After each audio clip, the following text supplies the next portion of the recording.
এবারে নিউরনের মধ্যে দিয়ে উদ্দীপনা পরিবহনের পদ্ধতি জানতে গেলে আমি আগেই বলে দিয়েছি, সবার ফার্স্টেই বলেছি, এই উদ্দীপনাটা হচ্ছে প্রকৃতপক্ষে তড়িৎ উদ্দীপনা। তো তড়িৎ সম্পর্কে আমাদের একটু হালকা করে ধারণা থাকা দরকার, তাহলে কিন্তু আমরা এই মেকানিজমটা ভালো বুঝবো। আমরা যদি তড়িৎ কিভাবে পরিবাহিত হয় সেটা সম্বন্ধে ফিজিক্সে যে ব্যাপারটা আছে, কিভাবে তড়িৎ তড়িৎ জিনিসটা কি, এটা কিভাবে পরিবাহিত হয়, সেটা সম্পর্কে যদি আমাদের একটা বেসিক ধারণা থাকে, তাহলে সেক্ষেত্রে আমরা কিন্তু নিউরনের মধ্যে দিয়ে যে কিভাবে উদ্দীপনা যাচ্ছে সেটা সম্পর্কে আমাদের বুঝতে সুবিধা হবে। তাই আমরা একটু তড়িৎ কাকে বলে, তড়িৎ, এই তড়িৎ সম্পর্কে একটু হালকা করে জানবো। দেখো, আমি একটা ব্যাটারি দিয়েই বোঝাচ্ছি, একটা ব্যাটারির সাহায্যেই বোঝাচ্ছি। কোনো ব্যাটারিতে দুটো প্রান্ত আছে, এই প্রান্তগুলো প্রকৃতপক্ষে দুটো তড়িৎদ্বার। একটা ব্যাটারির ভেতরে কিছু রাসায়নিক বিক্রিয়া চলে, যে রাসায়নিক বিক্রিয়ার জন্য কি হয়, কোনো একটা তড়িৎদ্বারে কি হয়, ইলেকট্রনের ঘাটতি হয়ে যায়। ইলেকট্রনের ঘাটতিটাকে আমরা প্লাস সাইন দ্বারা বোঝাই। প্লাস সাইন বলতে ইলেকট্রনের ঘাটতি হয়েছে। এই ঘটনাটাকে আমরা উচ্চ বিভবও বলা হয়, উচ্চ বিভব বা ধনাত্মক বিভব। বিভব কাকে বলে? বিভব মানে ওর মধ্যে ঘাটতি হয়েছে। কিসের ঘাটতি? ইলেকট্রনের ঘাটতি। ঘাটতি হলে উচ্চ বিভব। বিভব মানে একটা বিশেষ অবস্থা। কি অবস্থা? না, এখানে ঘাটতি হয়েছে। তো এবারে প্রশ্ন হচ্ছে গিয়ে, এই ঘাটতিটা হলো কি করে? এই ঘাটতি কিন্তু হতো না, আমি বারবার বলছি, ব্যাটারির ভিতরে একটা রাসায়নিক বিক্রিয়া ঘটানো হয়, যার সাহায্যে জোর করে এই ঘাটতিটা ঘটানো হয়। এবারে একইভাবে ওই রাসায়নিক বিক্রিয়ার ফলস্বরূপ অপর যে তড়িৎদ্বার, সেখানে কি হয়, ইলেকট্রনের আধিক্য হয়।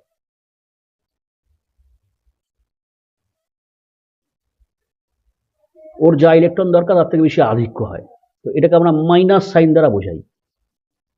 তো মাইনাস সাইনটাকে আমরা বোঝাই এবং এটাকে আমরা নিম্ন বিভব বা ঋণাত্মক বিভবও বলি।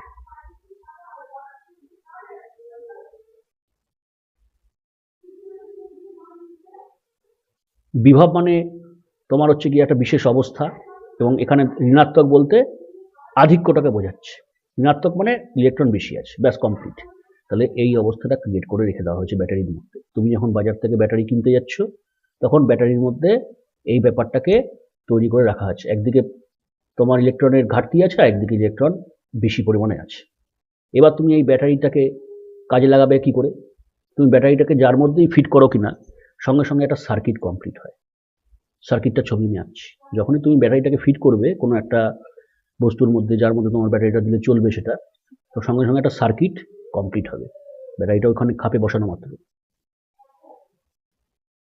আমি এই সার্কিটের ছবিটা আঁকলাম।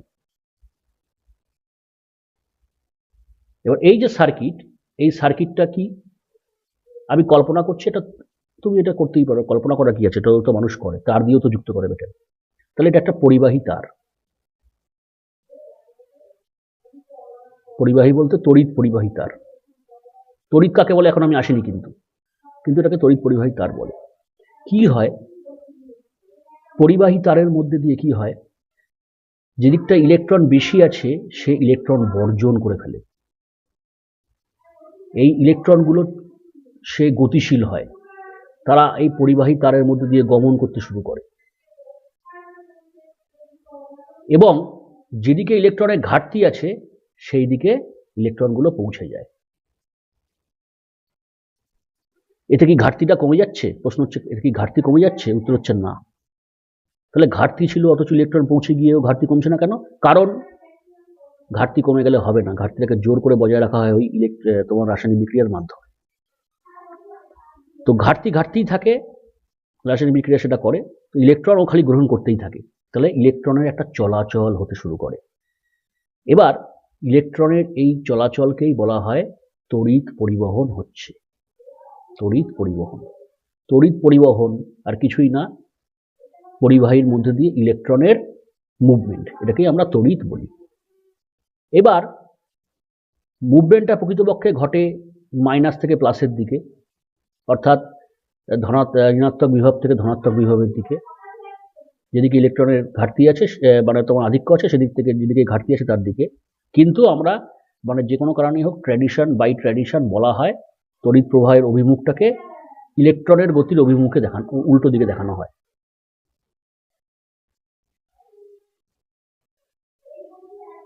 তড়িৎ প্রবাহের অভিমুখ যেদিকে দেখানো হয় সেটা বাই ট্র্যাডিশন দেখানো হয়, কিন্তু প্রকৃতপক্ষে ইলেকট্রন কিন্তু যায় তার মাইনাস বিভব থেকে প্লাস বিভবের দিকে, আর তড়িৎ প্রবাহের অভিমুখ দেখানো হয় প্লাস থেকে মাইনাসের দিকে। এটা একটা বাই ট্র্যাডিশন দেখানো হচ্ছে, কিন্তু ইলেকট্রন উল্টো দিকেই যায়। তো এইভাবে হতে থাকে তড়িৎ প্রবাহ। যখন রাসায়নিক বিক্রিয়াটা বন্ধ হয়ে যায়, ব্যাটারি তো একটা আয়ু আছে, রাসায়নিক বিক্রিয়ার জন্য যে সমস্ত কেমিক্যাল ব্যাটারির ভিতরে ভরে দেওয়া আছে সেগুলো তো একসময় শেষ হয়ে যাবে। যখন শেষ হয়ে যায় তখন কি হয়, এই যে ইলেকট্রনগুলো পরিবহন হয়ে দিকে এসছে, ঘাটতিটা পূরণ হয়ে যায়। ঘাটতিটাকে জিয়ে রাখার জন্য যে রাসায়নিক বিক্রিয়া দরকার সেটা আর সম্ভব হয় না। ঘাটতি যদি পূরণ হয়ে যায় তখন কি হয়ে যাবে, যেদিকে ইলেকট্রন ত্যাগ করেছে সেখানে আর আধিক্য থাকছে না। তাহলে যেদিকে আধিক্য থাকছে না সেদিকটাও আমি ধরে নিলাম, এখন আমি লিখে দিচ্ছি ঘাটতি নেই, মানে তোমার আধিক্য নেই, জিরো হয়ে গেছে, রাসায়নিক বিক্রিয়াটি তো বন্ধ হয়ে গেছে ভেতরে। আবার যেদিকে তোমার ঘাটতি ছিল সেদিকটাও জিরো হয়ে গেছে, মানে আর ঘাটতি নেই। ব্যাস, এবার তুমি পরিবাহিতা যতই লাগিয়ে রাখো তোমার তড়িৎ প্রবাহ পাবে না, রাসায়নিক বিক্রিয়াও বন্ধ, বিভবও নষ্ট হয়ে গেল, ব্যাস আর পরিবহন হবে না। তো এইভাবে এটা হচ্ছে তড়িতের তোমার মেন ব্যাপার। তো তোমাদের বাড়িতে যে তড়িৎ প্রবাহটা করা হয়, কি করা হয়, তোমার বাড়িতে ওই জিনিসটাই করা হয়, এই নীতিটাকেই কাজে লাগানো আছে, যেটা হচ্ছে গিয়ে পাওয়ার জেনারেশন সেন্টার আছে। পাওয়ার জেনারেশন সেন্টার আছে তোমার হচ্ছে গিয়ে যেখানে তোমার তড়িৎ উৎপাদন করা হয়, সেখান থেকে তো তোমাদের বাড়িতে তড়িৎ পাঠানো হচ্ছে। ওখানে কি আছে, প্লাস পাওয়ার জেনারেশন সেন্টারের ওখানে প্লাস আর মাইনাস দুটো প্রান্তই মানে তৈরি করা আছে ওখানে, ওইভাবে ওরা তৈরি করছে। সেটা করার জন্য ওদের কি করতে হয়, ওদের কয়লা পোড়াতে হয়, কয়লা পুড়িয়ে তাপবিদ্যুৎ তৈরি করতে হয়। তো কয়লা পোড়ায় ওরা, যা কেউ কয়লা পোড়ায়, আবার আরেকটা পারমাণবিক বিদ্যুৎও করা যায়। তো বেশিরভাগ ক্ষেত্রে তো তাপবিদ্যুৎ আমরা কয়লা থেকেই পাই। তো এইভাবে প্লাস মাইনাস তৈরি করে রেখেছে। এবার তোমার যে বাড়ি, কি হয়, ওদের যখন মাইনাস থেকে তোমার তোমার প্লাসের দিকে ওরা যখন যাচ্ছে তখন তোমার বাড়িতে কি করে দেওয়া হয়, সেখানে একটা পথ করে দেওয়া হয় যাতে একটা শাখা তোমার বাড়ি হয়ে চলে যায়। এবার ও যখন তোমার বাড়ি হয়ে যাচ্ছে তখন তোমার বাড়িতে যে সমস্ত ইসেগুলো আছে, তোমার সমস্ত ইনস্ট্রুমেন্টগুলো জ্বলছে। পাওয়ার জেনারেশন সেন্টারে যদি কোনো কারণে কয়লা পুড়িয়ে যায় বা এই সমস্ত ওদের ব্যাস হয়ে গেল, ওদের পাওয়ার জেনারেশন হবে না, মানে তোমার বাড়িতেও এসে পৌঁছাবে না। তো যাই হোক, এটা হচ্ছে এখন ধরে যা বললাম এগুলো খুবই বেসিক, এটা হচ্ছে আমাদের তড়িতের একটা বেসিক ধারণা। এবার আমরা চলে আসছি যে কিভাবে নিউরনের মধ্যে দিয়ে তড়িৎ উদ্দীপনা পরিবাহিত হয়। এটা আমরা বুঝেছি, এটা আমরা রিক্যাপিচুলেট করলাম, আবার একটুখানি ভালো করে মনে করলাম। এবার আমরা নিউরনের মধ্যে দিয়ে বুঝতে অসুবিধা হবে না। নিউরনের মধ্যে দিয়েও কিন্তু ব্যাপারটা সেমই থাকে। আমরা নিউরনকে দুটো শ্রেণীতে ভাগ করতে পারি। এক ধরনের নিউরনকে বলা হয় মায়োলিনেটেড নিউরনস। মায়োলিনেটেড নিউরন মানে মায়োলিনের আবরণী যুক্ত নিউরনের। আমি একটু অ্যাকশন টাকছি, আর কিছু আঁকবো না, অনলি অ্যাকশন টাকছি, আমার বাকি কিছু আঁকার দরকার নেই।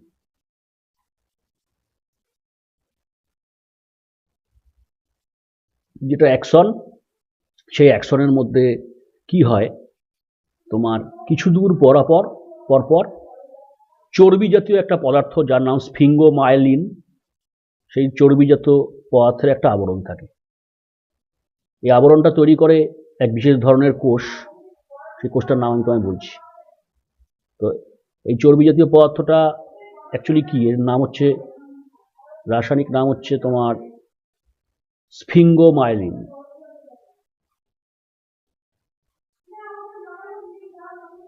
এই স্ফিঙ্গোমায়োলিনের ডিপোজিশন হয়ে হয়ে সঞ্চয় হয়ে হয়ে এই মায়োলিন আবরণটা তৈরি করে।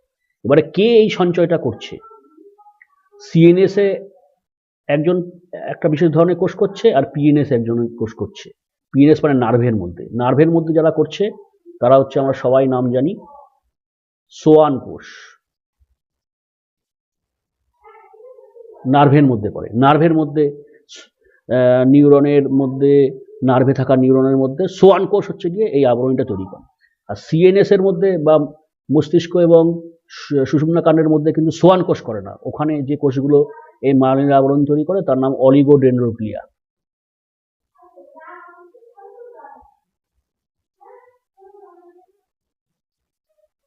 বলে এক ধরনের কোষ। তো অলিগোডেন্ড্রোগ্লিয়া বলতে এর এক ধরনের নিউরোগ্লিয়া কোষ। সোয়ান কোষও এক ধরনের নিউরোগ্লিয়া কোষ। নিউরোগ্লিয়া কোষ মানে একটু আগে তোমায় বলছিলাম নিউরন ছাড়া যে কোষগুলো থাকে। সোয়ান কোষও নিউরোগ্লিয়া কোষ, অলিগোডেন্ড্রোগ্লিয়াও নিউরোগ্লিয়া কোষ। সোয়ান কোষটা আছে পিএনএস আর সিএনএস আছে অলিগোডেন্ড্রোগ্লিয়া। তো এরা হচ্ছে মায়োলিনের আবরণী তৈরি করে, হয়ে যাক, সে করুক। তো এবার মায়োলিনের আবরণীটা যখন তৈরি করে, তোমরা নিয়মটা ভালো মতোই জানো যে একটু গ্যাপে গ্যাপে মায়োলিনের আবরণীটা তৈরি হয়। মায়োলিনের আবরণীটা তৈরি হচ্ছে, আবার কিছু দূর একটু ছাড় আছে, আবার তৈরি হচ্ছে, আবার ছাড় আছে। তো এই মাঝখানের যে আবরণী বিহীন অংশগুলোকে বলা হয়, তোমরা জানো, র্যানভিয়ের পর্ব বা নোডস অফ র্যানভিয়ের।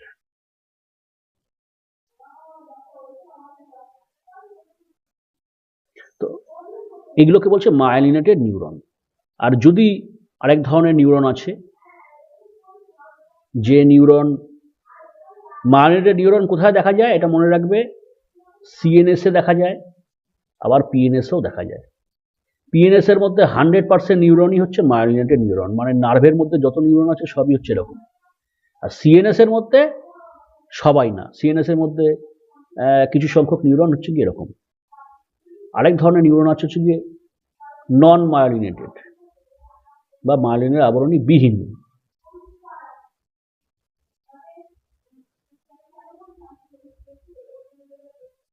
তো সেখানে কি হচ্ছে, একই সেম আঁকা, শুধু আবরণটা বাদ দিয়ে দাও। তো এগুলোকে দেখা যায় কোথায়? এগুলোকে শুধুমাত্র সিএনএসেই পাওয়া যায়, পিএনএস এদেরকে পাওয়া যায় না। সিএনএস এর মধ্যে দুটোই পাওয়া যায়, মায়োলিনেটেড নিউরনও পাওয়া যায়, নন মায়োলিনেটেড নিউরনও পাওয়া যায়। তো এই উদ্দীপনা পরিবহন পদ্ধতিটা তাহলে দুই ধরনের ক্ষেত্রে আলোচনা করতে হবে।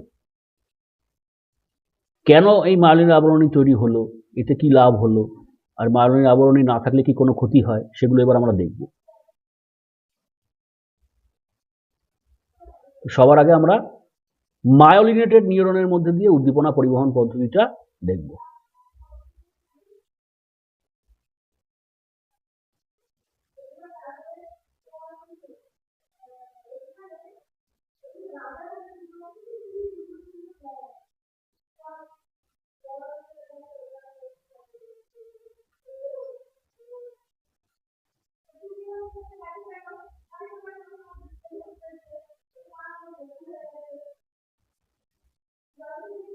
কিভাবে মায়োলিনেটেড নিউরনের মধ্যে দিয়ে উদ্দীপনা পরিবহন হয়।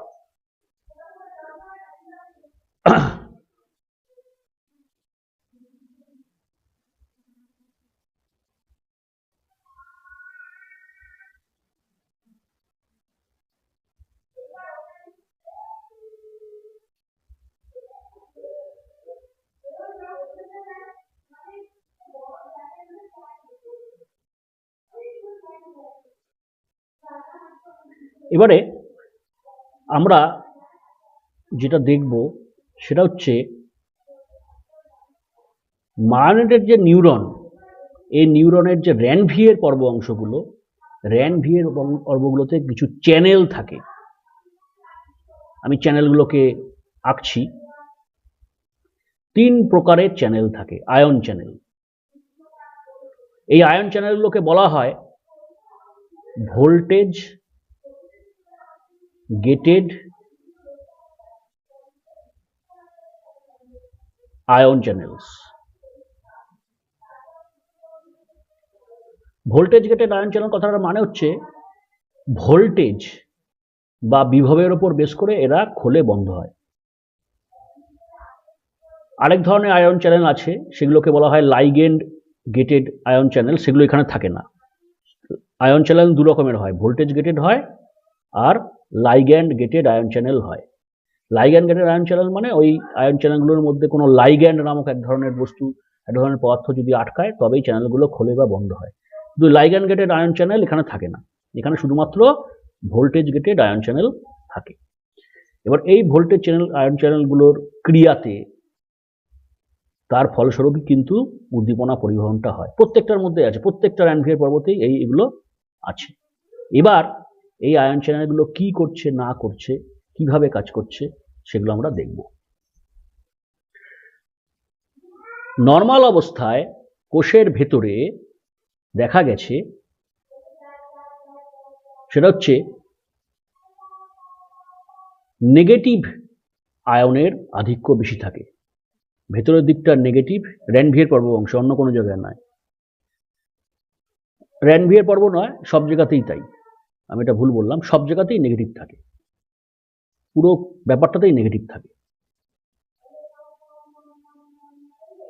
আর বাইরের দিকটা পজিটিভ হয়, পজিটিভ আয়নটা বাইরে বেশি থাকে। কেন হয় সেটা আমি তোমাকে বলছি।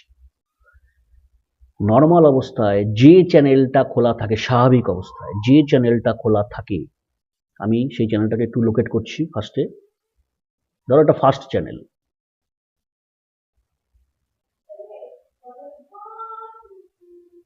এই চ্যানেলটা মনে করো প্রথমে খোলা আছে। তো চ্যানেলটা কি নাম দিচ্ছি আমি?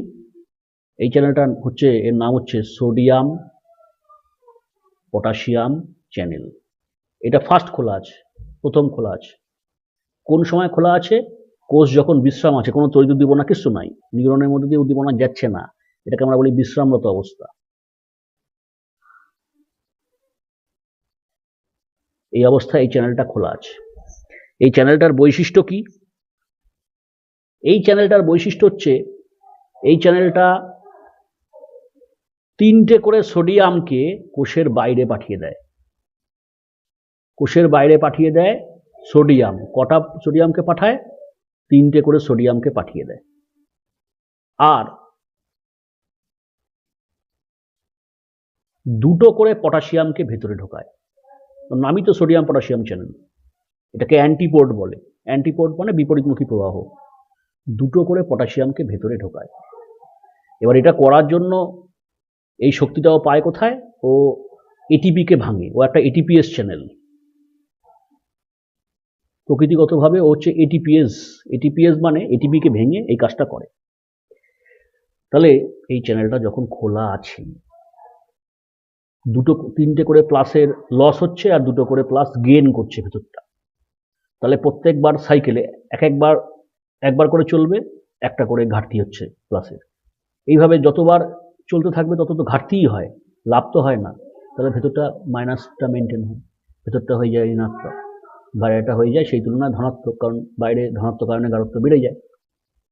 এবার গ্যালভানোমিটার বলে একটা যন্ত্র তো অবশ্যই আছে, তোমরা জানো, এটা ফিজিক্সের একটা ইনস্ট্রুমেন্ট, গ্যালভানোমিটার।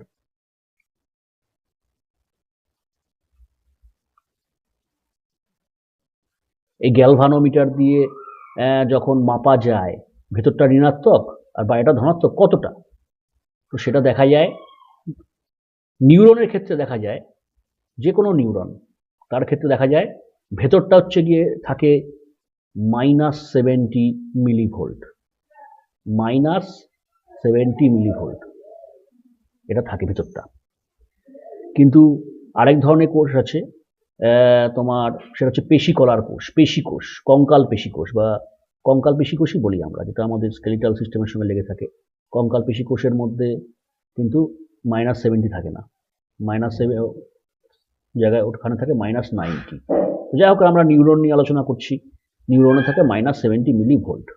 এটা গ্যালভানোমিটার দিয়ে মাপা যায়। থাক, তাহলে এটা হচ্ছে বিশ্রামরত অবস্থা। তো এই ঘটনাকে আমরা কতগুলো নামও এখানে দেওয়া হয়েছে, বিজ্ঞানীরা নাম দিয়েছেন। এই ঘটনাকে বলা হয় পোলারাইজড অবস্থা। কোষের পোলারাইজড অবস্থা বলে। কোষের পোলারাইজড অবস্থা কথাটা মানে পোলারিটি আছে। পোলারিটি কথাটার মানে কি? পোলারিটি মানে পজিটিভ পোল আর নেগেটিভ পোল ব্যাপারটা আছে। ভেতরটা অভ্যন্তরভাগে নেগেটিভ পোল আছে, আর বহির্ভাগ সেটা তোমার পজিটিভ পোল।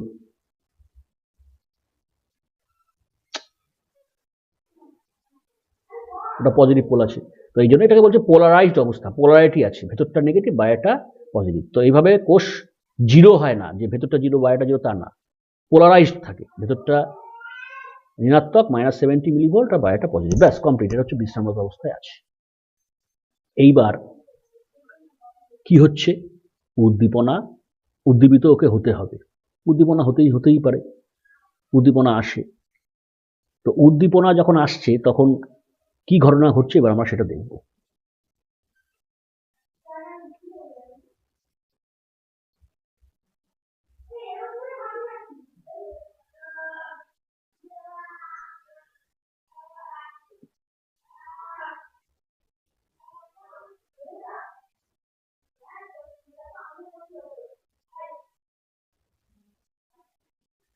যখন উদ্দীপনা আসে তখন কিন্তু এই সোডিয়াম পটাশিয়াম চ্যানেল আর খোলা থাকে না, সোডিয়াম পটাশিয়াম চ্যানেল তখন আর কাজ করছে না। এইবারে কাজ করছে যে চ্যানেলটা, সেই চ্যানেলটা ছবিটা আমি তোমাকে দেখাচ্ছি।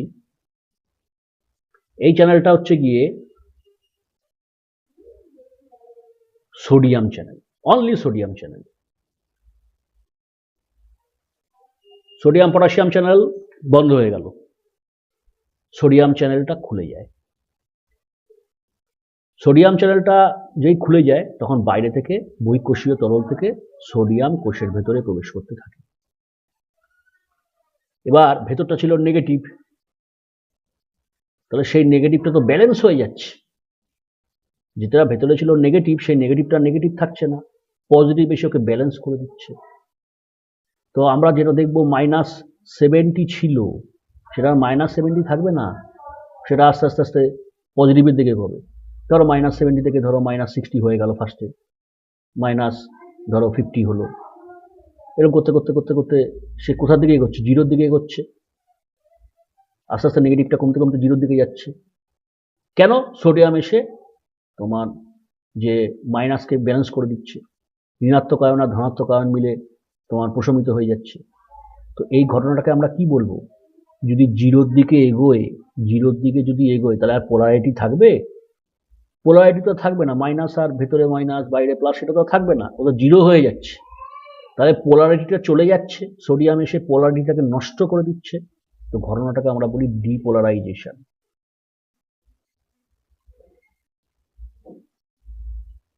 অর্থাৎ পোলারিটিটা নষ্ট হয়ে, মানে পোলারিটিটা চলে যাচ্ছে, ডিপোলারাইজেশন, পোলারিটি চলে যাচ্ছে।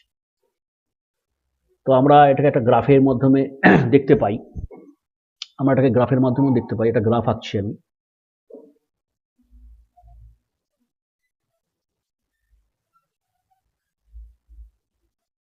এই গ্রাফে আমরা একটা মিনিট, গ্রাফে একটা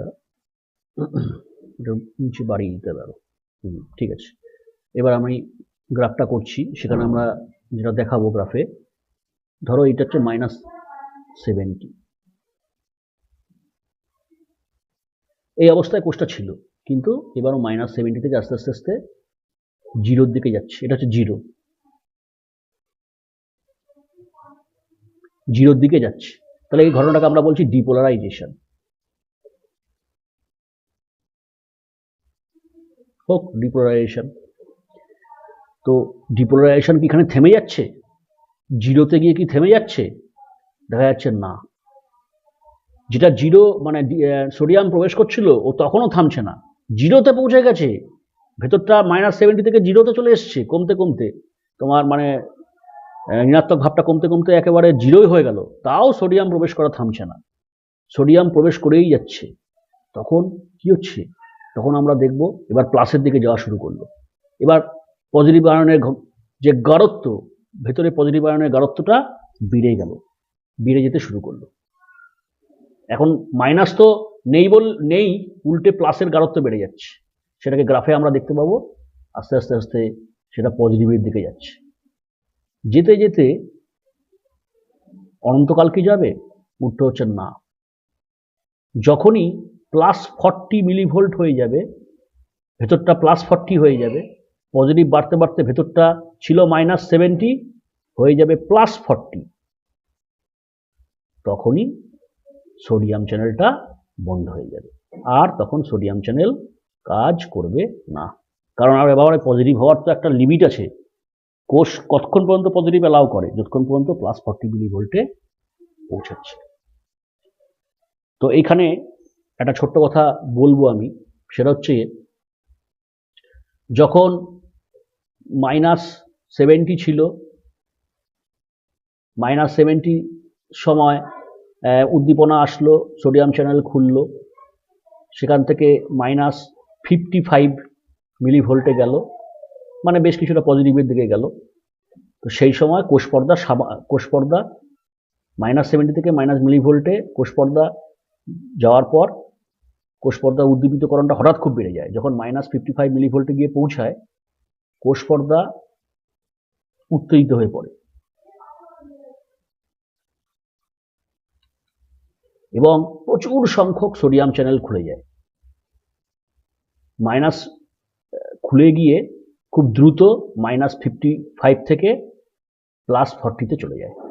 প্রথম অবস্থায় কিন্তু সোডিয়াম চ্যানেল অতটা বেশি খোলেনি, হালকা মাত্রায় খুলেছিল, কিন্তু যেই -55-এ চলে যায় কোষপর্দা খুব উত্তেজিত হয়ে পড়ে এবং প্রচুর সংখ্যক সোডিয়াম চ্যানেল খুলে গিয়ে খুব দ্রুত -55 থেকে +40 মিলিভোল্টে চলে যায়।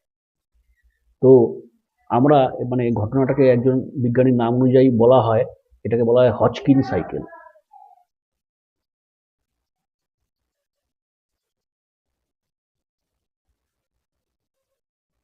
হজকিন যে সাইকেল, হজকিন সাইকেল কথাটার মানে হচ্ছে, মানে হজকিন তো একজন বিজ্ঞানীর নাম, সেই অনুযায়ী নামটা দেওয়া হয়েছে। হজকিন সাইকেল কথাটার মানে হচ্ছে গিয়ে যে উনি বলেছিলেন যে সোডিয়াম চ্যানেল, এই ঘটনাটাই বলেছিলেন, সোডিয়াম চ্যানেল প্রাথমিক মাত্রায় কম পরিমাণে খোলে, যখন তোমার কিছুটা উদ্দীপিত হয়ে যায় কোষপর্দা, তখন সোডিয়াম চ্যানেল উন্মুক্তকরণটা আরও বেশি হয়। এইভাবে যত সোডিয়াম চ্যানেল উন্মুক্তকরণ হচ্ছে, কোষপর্দা আরও তীব্রভাবে উত্তেজিত হচ্ছে, যত উন্মুক্ত হচ্ছে আরও তীব্রভাবে উত্তেজিত হচ্ছে এবং আরও বেশি সংখ্যক সোডিয়াম চ্যানেল খুলছে।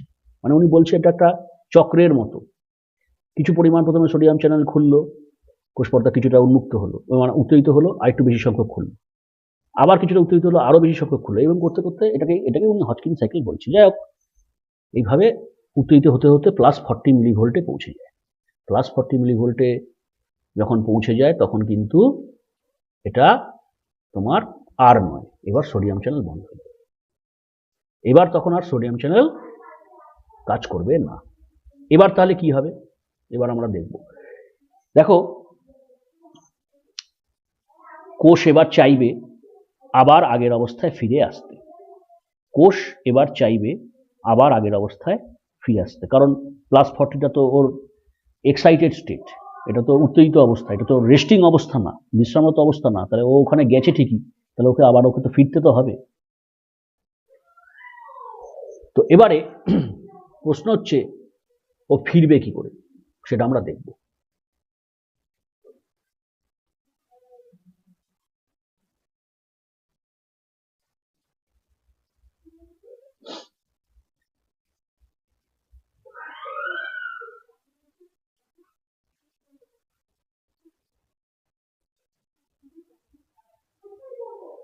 এবারে থার্ড একটা চ্যানেল খুলে যাবে।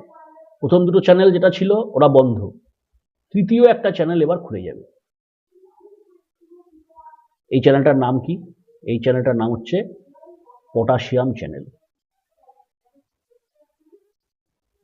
পটাশিয়াম চ্যানেল এটা খুললে পটাশিয়াম কিন্তু ভেতরে প্রবেশ করে না, পটাশিয়াম ভেতর থেকে বাইরে নিয়ে যায়, ইফ্লাক্স ঘটে।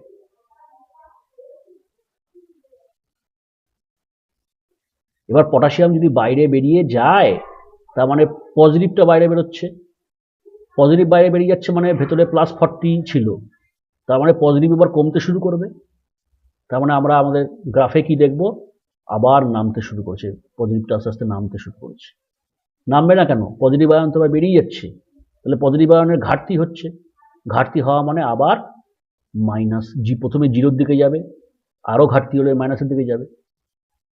তো এইভাবে আমরা তাই দেখব। সেই পটাশিয়াম চ্যানেল ওপেন আছে, সেটা তোমার ঘাটতি হয়েই যাচ্ছে পটাশিয়ামে, তোমার ইয়ের যেটা ধনাত্মক কারণে ঘাটতি হচ্ছে, এবং আস্তে আস্তে আস্তে আস্তে জিরোর দিকে পৌঁছে গেল।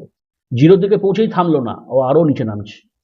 তাহলে ও তো রেস্টিং পোটেনশিয়ালের কাছে চলে যাচ্ছে। যেটা রেস্টিং পোটেনশিয়াল ছিল, যে অবস্থা বিশ্রামত অবস্থায় ছিল, সেখানে আবার চলে যাচ্ছে। তো এই ঘটনাটাকে তখন বলা হয় রিপোলারাইজেশন বা পুনঃসমবর্তন। দেখো পোলারাইজেশনটা আবার চলে আসছে, ভেতরে মাইনাস, বাইরে প্লাস, এই পোলারিটিটা আবার চলে আসছে। রি মানে পুনঃস্থাপিত হচ্ছে, আগের অবস্থাটা আবার চলে আসছে, তাই এটাকে বলছে রিপোলারাইজেশন। হচ্ছে রিপোলারাইজেশন, এবং আস্তে আস্তে আস্তে -70-তে চলে আসবে। কিন্তু প্রশ্ন হচ্ছে, দেখা যায় -70-তে থামে না, পটাশিয়াম চ্যানেল তখনও বন্ধ হয় না। মানে লস হতে হতে পটাশিয়াম বেরোতে বেরোতে -70-তে চলে এসছে, তাও পটাশিয়াম চ্যানেল বন্ধ হচ্ছে না। কি সর্বনাশ! তখন আরও নেগেটিভ হয়ে যাচ্ছে। নেগেটিভ হয়ে কোথায় যাচ্ছে? যাচ্ছে -90-তে চলে যাচ্ছে। তাহলে -90 তো রেস্টিং পোটেনশিয়াল না, তার মানে কোষটা হয়ে গেল হাইপার পোলারাইজেশন হয়ে যায়।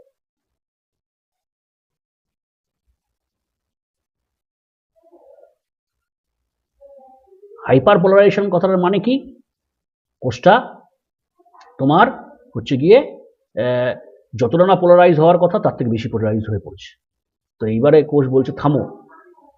যেই -90-তে গেল, তখনই পটাশিয়াম চ্যানেলটা বন্ধ হয়ে যাবে। এবারে পটাশিয়াম চ্যানেলটা বন্ধ হবে, মানে ও যখন বন্ধ হলো তখন অলরেডি হাইপার পোলারাইজ হয়ে গেছে। একটা ব্যাপার দেখো, এতক্ষণ ধরে আলোচনা যে করছি, প্লাস তোমার হচ্ছে কি, দেখো এই চ্যানেলগুলো একটা নির্দিষ্ট মানে যখন বিভব পৌঁছাচ্ছে, তখনই কিন্তু ওপেন হচ্ছে বা ক্লোজ হচ্ছে। তার জন্য এদেরকে বলছে ভোল্টেজ গেটেড চ্যানেল। এই যে পটাশিয়াম চ্যানেল, এই সোডিয়াম চ্যানেলটা খোলার পর সোডিয়াম চ্যানেলটা বন্ধ হলো, +40-তে গিয়ে সোডিয়াম চ্যানেল বন্ধ হলো, পটাশিয়াম চ্যানেল খুললো। তাহলে এই যে ব্যাপারগুলো, এইসব সব ভোল্টেজের উপর নির্ভর করছে। তার জন্য এটাকে বলছে voltage gated ion channel, voltage নির্ভর আয়ন চ্যানেল। যাই হোক, এবারে কি হবে? এবারে তোকে আবার -70-তে ফিরতে হবে, কারণ ওটা তো বিশ্রামত অবস্থা, 90 তো আর না। তো সেই সময় পজিটিভ যেটা আছে, পটাশিয়াম চ্যানেলটা বন্ধ থাকে, এবং কিছুক্ষণের জন্য আবার সোডিয়াম চ্যানেলটা খুলে যায়। কিছুক্ষণের জন্য সোডিয়াম চ্যানেলটা কিছুক্ষণের জন্য আবার খোলে, এবং তোমার কিছু সংখ্যক সোডিয়াম ভেতরে প্রবেশ করে। তাহলে ভেতরটা তো বিশাল মাইনাস হয়ে গেছিল, ভেতরটা তো বিশাল মাইনাস হয়ে গেছে। তো সেখানে প্লাস এসে কি করছে? প্লাস এসে মাইনাসটাকে ব্যালেন্স করছে, ফলে ওটা আবার আস্তে আস্তে -70 দিকে থেমে যাচ্ছে। এবারে -70 দিকেও থেমে যাবে। তো এই জায়গাটাকে আমরা, এটাকে বলা হয়, এই হাইপার পোলারাইজেশনের পরে তোমার পুনরায় যে পৌঁছালো, এটাকে রিফ্র্যাক্টরি পিরিয়ড বলে।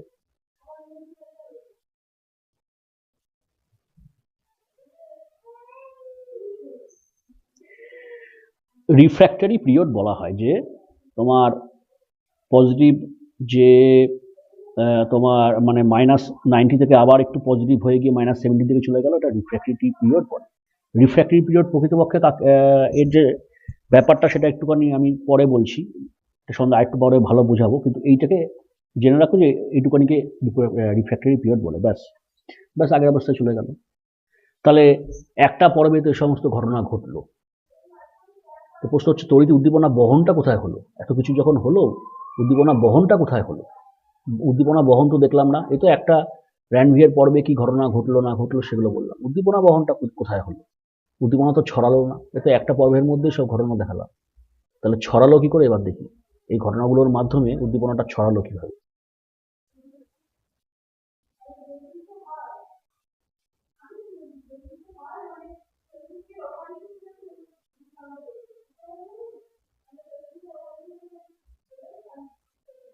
প্রথম অবস্থায় পুরো ব্যাপারটা ছিল নেগেটিভ, ভেতরটা পুরো ছিল নেগেটিভ, সবাই নেগেটিভ, সমস্ত র্যানভিয়ার পর্ব থেকে শুরু করে সব জায়গায় নেগেটিভ। তো আয়ন চ্যানেলগুলো আছে শুধুমাত্র র্যানভিয়ার পর্বে, মায়ানির আবরণীতে নিচে কোনো আয়ন চ্যানেল নেই। কোনো একটা আয়ন চ্যানেল যখন তোমার হচ্ছে গিয়ে খুলে ফুলে গেল, তখন ব্যাপারটা ওই জায়গাটা হয়ে গেল কি পজিটিভ। পজিটিভ মানে কি, +40 অবধি খুলে যায়, +40 মিলিভোল্ট। এইবার যখনই যেটা +40 হয়ে যায়, ওর ঠিক পাশের চ্যানেলটাই তো তোমার -70 হয়ে বসে আছে। একদিকে আছে -70, আরেকদিকে আছে +40। ব্যাস একটা সার্কিট তৈরি হয়ে গেল, এটাকে বলছে লোকাল সার্কিট। সার্কিট কথাটার মানে একটা বিভব পার্থক্য তৈরি হয়ে গেল। এই যে তোমায় বলছিলাম ব্যাটারির এক প্রান্তে পজিটিভ আর এক প্রান্তে নেগেটিভ একটা মেরু তৈরি হয়ে গেছে, এবং সেই সময় নেগেটিভ প্রান্ত থেকে পজিটিভ প্রান্তের দিকে উদ্দীপনা অর্থাৎ ইলেকট্রনের একটা স্রোত চলে যাবে। যে ইলেকট্রনের স্রোতটা চলে যাবে সেটাকেই তখন আমরা বলবো তড়িৎ প্রবাহ হচ্ছে। কিন্তু তড়িৎ প্রবাহটাও আমরা বলবো উল্টো দিকে হলো, যেদিকে ইলেকট্রন গেল তার উল্টো দিকে তড়িৎ প্রবাহ হলো। তাহলে পজিটিভের দিকে যখন ইলেকট্রনটা চলে যাবে, ইলেকট্রন চলে গেলে পজিটিভটা আর পজিটিভ থাকবে না, পজিটিভটা হয়ে যাবে তোমার আবার আগের মতো নেগেটিভ। ও তো ইলেকট্রন পেয়ে গেছে, ও আর পজিটিভ থাকবে, ও নেগেটিভ হয়ে যাবে। কিন্তু যেদিক থেকে ইলেকট্রন চলে গেল সেই দিকে তো ইলেকট্রনের ঘাটতি হয়ে গেল, সেই দিকটা পজিটিভ হয়ে গেল। তাহলে সেই দিকটা যদি পজিটিভ হয়ে যায়, তাহলে তার পাশের যে তোমার র্যানভিয়ার পর্বটা সেটা তো আবার নেগেটিভ হয়ে বসে আছে। এটা না হয় পজিটিভ হয়ে গেছে, কিন্তু পাশেরটাই আবার নেগেটিভ হয়ে বসে আছে, সেখান থেকে আবার উদ্দীপনা ছুটে আসবে পজিটিভের দিকে। মানে উদ্দীপনা বলতে ইলেকট্রন ছুটে আসবে। তো এইভাবে এক পর্ব থেকে আরেক পর্বে ইলেকট্রন প্রবাহিত হতে শুরু করবে। চ্যানেল কিন্তু মাত্র একটা র্যানভিয়ার পর্বেতেই খুলবে, যেখানটায় উদ্দীপনাটা মানে উদ্দীপনাটা যেখানে উৎপন্ন হয়েছে, উদ্দীপনা প্রয়োগ করা হয়েছে। এবার উদ্দীপনাটা কাকে বলে সেটা আমি তোমায় পরে আসছি, কিভাবে উদ্দীপনাটা এসছে সেটা আমি পরে আসছি। এই উদ্দীপনাটা যে পর্বে প্রথম প্রয়োগ করা হয়েছিল, মনে করো আমার এই ছবি অনুযায়ী এই পর্বে প্রথম প্রয়োগ করা হয়েছিল, এবং উদ্দীপনাটা কি সেটা আমি আসছি পরে। সেই পর্বেই প্রথম হচ্ছে গিয়ে ডিপোলারাইজেশন হয়ে শুরু হলো। ও যে একবার ডিপোলারাইজেশন ঘটালো, এইবার কিন্তু আর কিছু করতে হবে না, বাকি চ্যানেলগুলো থেকে অটোমেটিক্যালি দেখো ওই প্রবাহ হয়ে চলে আসছে। ওইটাই ধীরে ধীরে সমস্ত নিউরনের মধ্যে ছড়িয়ে পড়ছে। একটা পর্বের মধ্যেই উদ্দীপনা প্রয়োগ হবে, বাকি পর্বগুলো তার প্রয়োগ করতে হবে না। বাকি পর্বে এরকম একটা অটোমেটিক একটা তোমার প্রবাহ স্টার্ট হয়ে যাবে। এবারে বলি উদ্দীপনাটা কখন আসে। তুমি এখন বসে আছো, তুমি কি করছো, তোমার পায়ে মধ্যে একটা যে কোনো জায়গায় চিমটি কাটো, যেই তুমি চিমটি কাটবে তার মানে তুমি উদ্দীপনা প্রয়োগ করলে। এই উদ্দীপনা হচ্ছে গিয়ে আলো উদ্দীপনা হতে পারে, যেটা চোখে কাজ করে। উদ্দীপনা হতে পারে শব্দের উদ্দীপনা, যেটা কানে কাজ করে। উদ্দীপনাটা হতে পারে তাপমাত্রা, নিম্ন তাপমাত্রা যেমন শীত লাগে আমাদের, ওটা একটা উদ্দীপনা। উদ্দীপনাটা হতে পারে তোমার চিমটি কাটা, মানে চাপ প্রয়োগ করা। এই ধরনের যে কোনো মানে ক্রিয়া, এগুলো উদ্দীপনা বলছি। এরা কি করে, তোমার গ্রাহক বা গ্রাহককেই আমরা বলবো উদ্দীপিত করে। এবার সেই যে একবার যে উদ্দীপনার সিরিজটা শুরু হয়ে গেল, ওখানে একবার উদ্দীপিত করে সোডিয়াম চ্যানেলটা খুলে দিল, ব্যাস এবার তড়িৎক্রিয়া স্টার্ট হয়ে গেল। এইবারে ওইখানকার পজিটিভ হয়ে গেছে, তো পাশের র্যানভিয়ার পর্ব থেকে ছুটে আসবে। কোনো একটা জায়গায় হচ্ছে গিয়ে উদ্দীপনাটা প্রয়োগ করতে হবে, বাকি কাজ অটোমেটিক্যালি হবে। তুমি যে চিমটি কাটলে এটা তুমি বুঝলে কি করে? কেউ যদি তোমার জোর করে চিমটি কেটে দেয়, তোমার পায়ের মধ্যেই ধরো চিমটি কাটলো, তোমার অনিচ্ছা সত্ত্বেও তুমি দেখবে পাটা সরিয়ে নেবে, মাঝখানে তো পুরো একটা তড়িৎক্রিয়া হয়ে গেল। কি তড়িৎক্রিয়া হলো? তোমার যেখানে চিমটি কেটেছে সেটা গ্রাহক উত্তেজিত হলো, সংঘবাহ স্নায়ুর মাধ্যমে সেন্ট্রাল নার্ভাস সিস্টেম চলে গেল। সেন্ট্রাল নার্ভাস সিস্টেম তোমার আজ্ঞাবহ স্নায়ুর মাধ্যমে কারকে মানে পায়ের পেশিতে উদ্দীপনাটা পাঠিয়ে দিল, পায়ের পেশি সংকুচিত হয়ে গেল, তোমার পাটা সরে গেল। তো চিমটি কাটার পর চিমটি কাটা এবং তোমার পা সরে যাওয়া পুরো একটা তড়িৎ উদ্দীপনার একটা পথ, যেটাকে রিফ্লেক্স আর্ক বা প্রতিবর্ত পথ বলছে, সেটা হয়ে গেল। তো চিমটিটা কেটেছে, এটা হচ্ছে সেই উদ্দীপনা, বাকি পথটা কিন্তু উদ্দীপনার প্রবাহটা কিন্তু স্টার্ট হয়ে গেল। তো এইভাবে নিউরনের মধ্যে দিয়ে উদ্দীপনা প্রবাহিত হয়। এইখানে আমি যেটা বললাম না, সেটা কি বললাম না, সেটা হচ্ছে নিউরনের মধ্যে দিয়ে উদ্দীপনা পরিবহন হচ্ছে। এক নিউরন সেই নিউরনের অ্যাকশনের মধ্যে দিয়ে আসছে, একেবারে প্রান্ত দেশে আসলো, আবার একটা নিউরন শুরু হবে। এবার মাঝখানের অংশটাকে বলে সাইন্যাপস। মাঝখানের অংশটাকে বলে সাইন্যাপস। তো এইখানে উদ্দীপনাটা তো থমকে যাবে। এখানে তো সাইন্যাপস অনেক প্রকারভেদ আছে, আমি আজকে বলছি না। আমি যে সাইন্যাপসটা ম্যাক্সিমাম থাকে সেটা নিয়েই বলে দিচ্ছি, কেমিক্যাল সাইন্যাপস, যেখানে ফিজিক্যাল কানেকশন থাকে না, একটা নিউরনের সঙ্গে একটা নিউরনের ফিজিক্যাল কানেকশন থাকে না। তো তাহলে এবারে উদ্দীপনাটা এক নিউরন থেকে এক নিউরনে যাবে কি করে? ও তো না হয় চলে গেছে নিউরনের মধ্যে দিয়ে, এসে ঠিক আছে, কিন্তু এখানে গিয়ে তো একটা গ্যাপ হয়ে গেছে, কি করে যাবে? তার মানে সাইন্যাপস অংশের মধ্যে দিয়ে কিন্তু উদ্দীপনা প্রেরণ হওয়ার অন্য পদ্ধতি আছে, তো সেটা আবার আলাদা করে আমাকে বলতে হবে। আমরা এখন বললাম অ্যাক্সন বা নিউরনের মধ্যে দিয়ে কীভাবে যাচ্ছে, এরপর আবার পড়তে হবে সাইন্যাপসের মধ্যে দিয়ে কীভাবে যাচ্ছে। তো যাই হোক, সেটা আমরা তো আলাদা একটা টপিক, সাইন্যাপসের মধ্যে দিয়ে। তারপর উদ্দীপনা পরিবহনের, এটা তো মায়োলিনের আবরণীতে বললাম, এবারে একটু মায়োলিনের আবরণী বিহীনটা বলে দিই, ওর মধ্যে দিয়ে কিভাবে হয়। ওর মধ্যে আর কিছুই সমস্যা নেই, একই জিনিস, শুধু আমি তোমাকে একটু পার্থক্যটা বলে দিচ্ছি। মায়োলিনের আবরণী না থাকাতে হেভি সমস্যা হয়, প্রচুর সমস্যা হয়। তুমি কেন? পুরোটা প্রথমে মাইনাস ছিল, পুরোটাই প্রথমে মাইনাস ছিল। যে জায়গায় উদ্দীপনা প্রয়োগ করা হয়েছে সেই জায়গাটা পজিটিভ হলো। এবারে মাইনাসটা তো খুব বেশি দূরে নেই, মাইনাস তো ওর একেবারে কাছে। ওর তো তোমার হচ্ছে গিয়ে র্যানভিয়ের পর্ব তো এমন নেই যে র্যানভিয়ের পর্বগুলো অনেক দূরে দূরে আছে, তা তো না। তার মানে মাইনাসটা একেবারে কাছে আছে, মানে তোমার ওখান থেকে ইলেকট্রনের স্রোতটা প্লাসের দিকে যাবে। মানে দৌড়টা খুব বেশি দৌড় হলো না, ইলেকট্রন খুব বেশি দূরে যেতে হলো না, সামনেই পেয়ে গেল। তাহলে ওই জায়গাটা আবার যেই জায়গাটাতে পৌঁছালো সেই জায়গাটা মাইনাস হয়ে গেল, আর যে জায়গা থেকে চলে গেল ইলেকট্রনটা সেই জায়গাটা প্লাস হয়ে গেল। কিন্তু এটাকে তুমি বলতে পারো হাঁটার যে স্টেপটা তুমি হাঁটছো, আগেটাতে লম্বা লম্বা স্টেপ ফেলছিলে, এক র্যানভিয়ের পর্ব থেকে আরেক র্যানভিয়ের পর্বে তোমার লাফিয়ে লাফিয়ে যেতে হচ্ছিল, কারণ মাইনাস আর প্লাসের মধ্যে অনেকটা দূরত্ব ছিল। এখানে তো মাইনাস আর প্লাসের মধ্যে দিয়ে দূরত্বই নেই, মনে করো যেন গুড়ি গুড়ি পায়ে যাচ্ছে। তার মানে কি হবে, উদ্দীপনা পরিবহনটা অত্যন্ত ধীর গতিতে হবে, খুব ছোট ছোট পায়ে স্টেপে এগোবে। তো তার মানে মায়োলিনের আবরণীযুক্ত স্নায়ুতে উদ্দীপনা পরিবহনটা লম্বা লম্বা পা ফেলে হয়, কিন্তু নন মায়োলিনের হচ্ছে ছোট ছোট পা ফেলে হয়। তো এর জন্য মায়োলিনের আবরণীটাতে স্পিড মারাত্মক হয়, লম্বা লম্বা পা ফেললে স্পিডটা সেরকমই হবে। স্পিডটা হচ্ছে বলা হয় 120 মিটার পার সেকেন্ড, এই স্পিডে উদ্দীপনা পরিবাহিত হতে থাকে। আর নন মায়োলিনেটে সেখানে বলা হয় মাত্র 1 মিটার পার সেকেন্ডে যায় স্নায়ু উদ্দীপনা, 1 সেকেন্ডে 1 মিটার পথ এগোয় নন মায়োলিনেটে। আর মায়োলিনেটে 1 সেকেন্ডে 120 মিটার চলে যেতে পারবে, এমন স্পিড থাকে। তো যাই হোক, এইভাবে উদ্দীপনাটা প্রবাহিত হয়।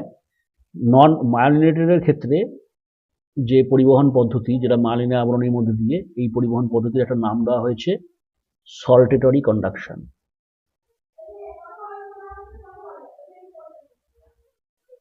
সল্টেটরি কন্ডাকশন কথাটার মানে কি? সল্টেটরি কন্ডাকশন মানে নৃত্যক পরিবহন, অর্থাৎ কিনা লাফিয়ে লাফিয়ে এক পর্ব থেকে আরেক পর্বে উদ্দীপনা যাচ্ছে, বাংলায় এটাকে বলে নৃত্যক পরিবহন। আর নৃত্যক পরিবহনতে ওটা ওইখানে চলে না, তোমার একটা বিচ্ছিন্ন পরিবহন। আর মায়োলিনের আবরণীতে সেটা হয়, বিহীনে সেটা হয় না। এখানে যে পরিবহনটা হয় সেটা কন্টিনিউয়াস পরিবহন, আর একদম কন্টিনিউয়াস, মানে মাঝখানে কোনো ছেদ নেই, কারণ এখানে তো আর র্যানভিয়ের পর্ব নেই যে এক র্যানভিয়ের পর্ব থেকে এক র্যানভিয়ের পর্ব যাচ্ছে, এটা কন্টিনিউয়াসলি হয়, স্পিডটাও অনেক কম হয়। এবার উদ্দীপনা প্রবাহের বেগ কিন্তু অনেক কিছুর উপরে নির্ভর করে, সেটা তোমাকে জানতে হবে, সেটুকুনি তোমার সিলেবাসেও আছে যে উদ্দীপনা পরিবাহের বেগটা কিসের কিসের উপর নির্ভর করে। তাহলে তুমি ফার্স্ট জেনে গেলে মায়োলিনের আবরণী আছে না নেই তার উপর নির্ভর করে, সেটা একটা দেখলে। সেকেন্ড কিসের উপর নির্ভর করে জানো? সেটাও আমি তোমাকে বলে দিচ্ছি। সেকেন্ড যেটার উপর নির্ভর করে সেটা হচ্ছে স্নায়ুতন্তুর ব্যাস।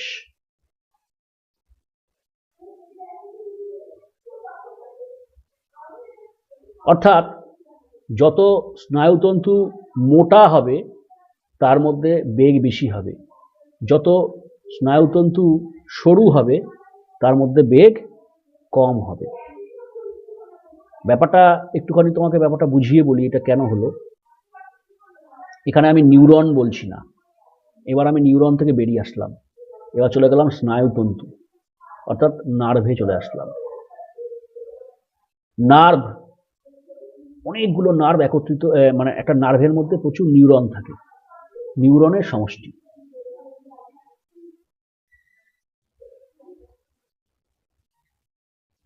এবার যেটা মোটা নার্ভ তার মধ্যে তার মানে প্রচুর পরিমাণে নিউরন আছে, যেটা সরু নার্ভ তার মানে কম নিউরন আছে, তার জন্য মোটা নার্ভের মধ্যে দিয়ে স্পিডটা বেশি হয়, সরু নার্ভের মধ্যে স্পিডটা কম হয়।